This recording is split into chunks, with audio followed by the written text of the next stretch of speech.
Shabbos. Let's make some kneidlech. We'll cover Shabbos, and I'll let Yehuda take this away. Yehuda, my good friend that came to join me today, he's not only a super talented chef, he's also a winner of one of the most famous nationwide shows called Beat Bobby Flay. Yehuda's signature dish was matzo balls, the kneidlech. Guess what? Yehuda won that matzo ball competition. Millions of people watched him.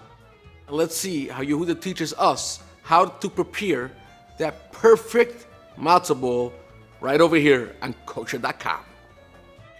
Chef Yehuda, what is your signature dish? Matzo balls. Matzo balls? Kneidlech. Kneidlech. Let's go ahead.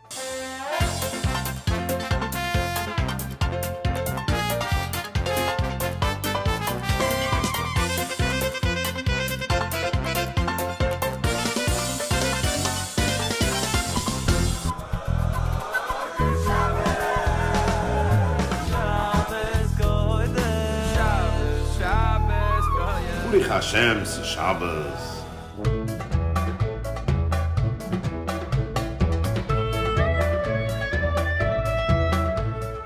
All right, cool. So we're gonna make some matzo balls. Matzo balls are very simple. You could use the box recipe, but this is a recipe that I developed that I really enjoy. We're gonna use some chicken broth, which is not super common to put inside the matzo ball. Eggs you'll see in every matzo ball recipe, and then schmaltz. You definitely want the real thing. Either chicken or duck or even beef schmaltz is very, very good. If you have to do canola oil, that's okay also. We got your excellent matzo meal over here, some baking powder, salt and pepper. It's really all you need. I like to use a scale, a digital scale. It just gives me an accurate recipe every single time, but you could obviously use cup measurements or whatever. Today we're gonna use a scale though. Okay, yes? Let's make this perfect. How's that sound? All right, I'm gonna grab some gloves though, because we are gonna mix it with our hands. So before I got to know Yehuda, I never worked with the scale. These days, everything in my restaurant works with the scale. Every sauce, every recipe gets weighed to the gram. Right, Yehuda? Absolutely. Gram. And your customers probably appreciate that. Every time the sauce is the same, right? Every time the sauce is the same. Great. First, I'm gonna weigh out the matzo meal. We're gonna do the dry ingredients first. This is gonna yield about 10 to 12 matzo balls. Some baking powder, very important. Cheese baking powder if you want your matzo balls to be nice and fluffy. Half a tablespoon. Salt and pepper.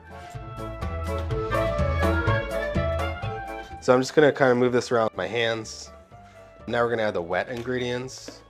So I'm gonna take my eggs and just kind of bust them up a little bit. All right, cool. So that goes in 6 eggs. Take that from you. Thank you, sir. Do you need a whisk? No. So Yehuda, these matzo balls are going to be sinkers or floaters? They're absolutely gonna be floaters. Floaters. Are you a sinker, matzo ball eater, or a floater? I'm a floater guy for sure. What are you? I'm definitely a floater. Definitely a floater? Grew up on the sinkers, but I'm here to change all that.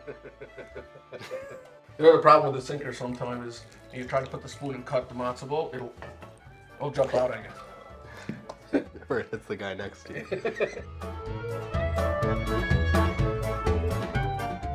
So we're gonna transfer it to a plate so that it's nice and flat, and then it's gonna go into the refrigerator. Okay.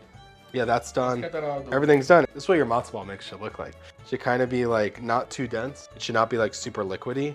Like you could almost form them, but they would look like pretty crummy. All right, so it's, what is it, 20 minutes later or so? Yeah, so you could see like, you know, you make an indent and it stays that way. That means that it's set, right? So the schmaltz has set up, which is very, very important because then when we cook it, it's gonna do magical things. So you can use a scoop. Or you can use your You hand. can use your hands. Usually I start with a scoop and then I get frustrated and I go to my hands. I know exactly what you're talking about. It seems like a good idea until you get to like the 5th matzo ball. You could dip it in water, but that's okay. This looks like a 1/2 ounce scoop. I'm gonna do kind of like a heaping scoop of it, like that. Doesn't have to be exact, but it does definitely help me. Sorry, Yehuda, my ADD is kicking in. That's okay. I'm going right in. We're gonna scoop them onto this tray, and then we're gonna put them back in the refrigerator for about 10 minutes, just to ensure that they're nice and soft. It's 10 minutes later. We got these matzo balls out of the fridge. All right, cool. So we're gonna form them right into the liquid here. We call that Jewish penicillin. This is a lovely chicken soup that cooked at, for how long? Probably around 8 hours, Yeah. 9 hours. You could see smell it in it. the color, you can smell it. It's fully seasoned, which is important. Your liquid has to be seasoned. So if you're cooking it in chicken soup, make sure there's salt in that chicken soup. If you're cooking it in water, definitely make sure there is salt in there. in the water. I like to ball it into boiling liquid. You know, we're adding cold matzo balls to this liquid, so we don't want to drop the heat too much. And once we get all the balls in, we'll put it down to a simmer. All right, so we're just gonna drop it in, one at a time. So let me ask you, when you were on the show, what did you cook your matzo balls in? I made a chicken stock. You made a chicken stock in how long? So I had 45 minutes. I actually made a fortified chicken stock, so I made it twice. So while it was cooking, I roasted chicken bones, right? And then, 20 minutes later, after boiling the heck out of it, strained the liquid onto more chicken bones, roasted, and then simmered that for 20 minutes. And then you cooked your matzo balls in there. Exactly. Did you taste his matzo ball? I didn't. I was definitely not very impressed with his matzo balls. No, I did not taste his matzo balls. They looked all banged up. They looked like they went through a Because rough- you know what? He didn't let them set. He just made the mix and balled them into the liquid, so they didn't have like that nice smooth finish, which we're gonna have today. You want to make sure your matzo balls are floating right away, if you want floaters. Once it comes back up to a boil, we're gonna turn it to a simmer. We're gonna simmer it for about 25-30 minutes, and then they're done. Beautiful. How about we have like a glass of wine in between? Perfect. Maybe we can have two. 25, 30 minutes? Yeah, I think it. Not that I'm a wine connoisseur, but I was trying to like pair a wine with a matzo ball. I think the Baron Herzog Rosé, that'll go well. What do you think? I am a firm believer that it's always rosé season. So, and rosé is super versatile. It'll definitely go nice because we're gonna freshen this soup up with fresh parsley and fresh radishes. Beauty. I think the rosé will kind of tie that all together. It goes very well with poultry. Chaim. Amen. That is excellent. Very nice. So here we are. What is it, 35 minutes later? See, this is what happens after 35 minutes. Yehuda and me, we're schmoozing. I don't know if you remember, but this bottle was almost full before. Yehuda, l'chaim. L'chaim. We're chilling, we're having a good time. We're waiting for the matzo ball to cook. He got Bobby Flay's hashgacha. Now he has to get Yossi Weiss's hashgacha. This is the real one. Let's go ahead. Do it. Do a l'chaim like this. Cheers. Let's taste it with the soup.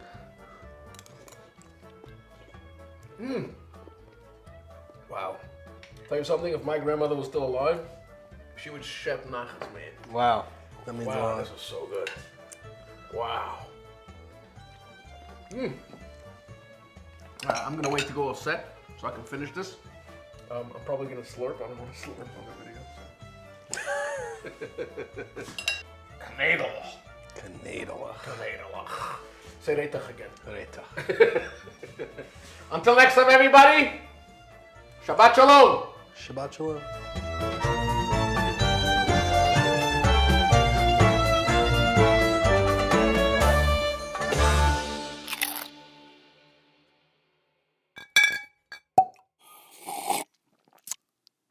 Uri Hashem, c'est Shabbos.